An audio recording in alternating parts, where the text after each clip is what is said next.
Ya Bani Israel. Itu sebuah hal yang agak aneh sebenarnya. Di mana keanehannya? Ketika Al-Quran diturunkan kepada orang Arab katanya, tapi justru banyak bicara kepada orang Israel kan? Ya Bani Israel. Berapa kali? Mana ada satu surah namanya surah Bani Israel.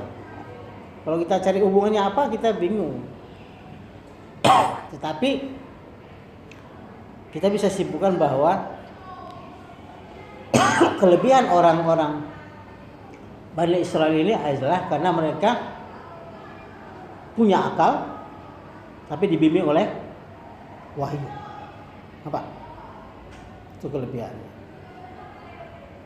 Nah, kenapa? Mereka lebih efektif daripada Yunani.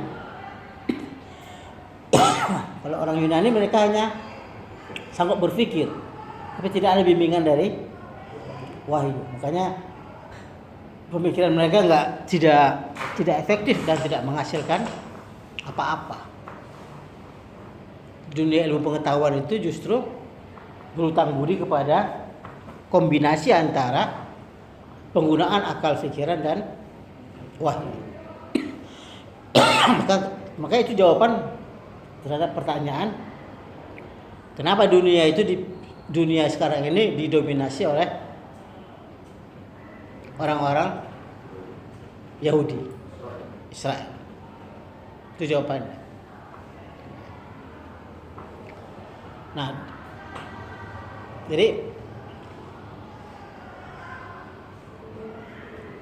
ini dua hal yang berjalan. Nah,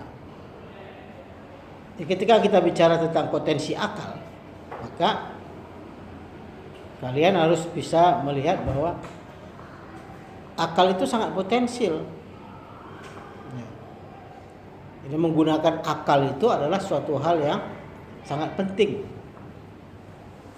Semua halangan psikologis terhadap penggunaan akal itu adalah akibat dari diserangnya filsafat di dunia Islam. Serangan mematikan terhadap filsafat itu menghasilkan pemisahan yang radikal antara filsafat dengan wahyu. Itu masalah kita di situ. Maka kenapa kata filsafat menjadi asing? Padahal filsafat itu adalah disebut dengan induk dari segala pengetahuan. Itu yang diajarkan oleh orang-orang Yunani. Peradaban Yunani, mereka mengajarkan kepada manusia bahwa lewat berpikirlah maka kemudian ilmu pengetahuan itu lahir.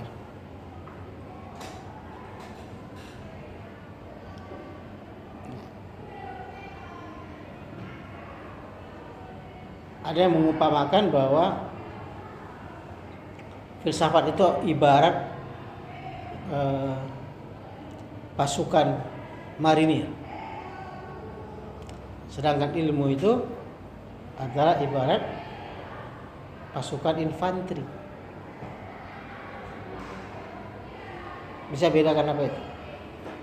Di pasukan marinir itulah yang membuka lahan untuk menerobos pertahanan musuh. Itu marinir. Kenapa negara yang hebat itu adalah negara yang punya marin yang hebat?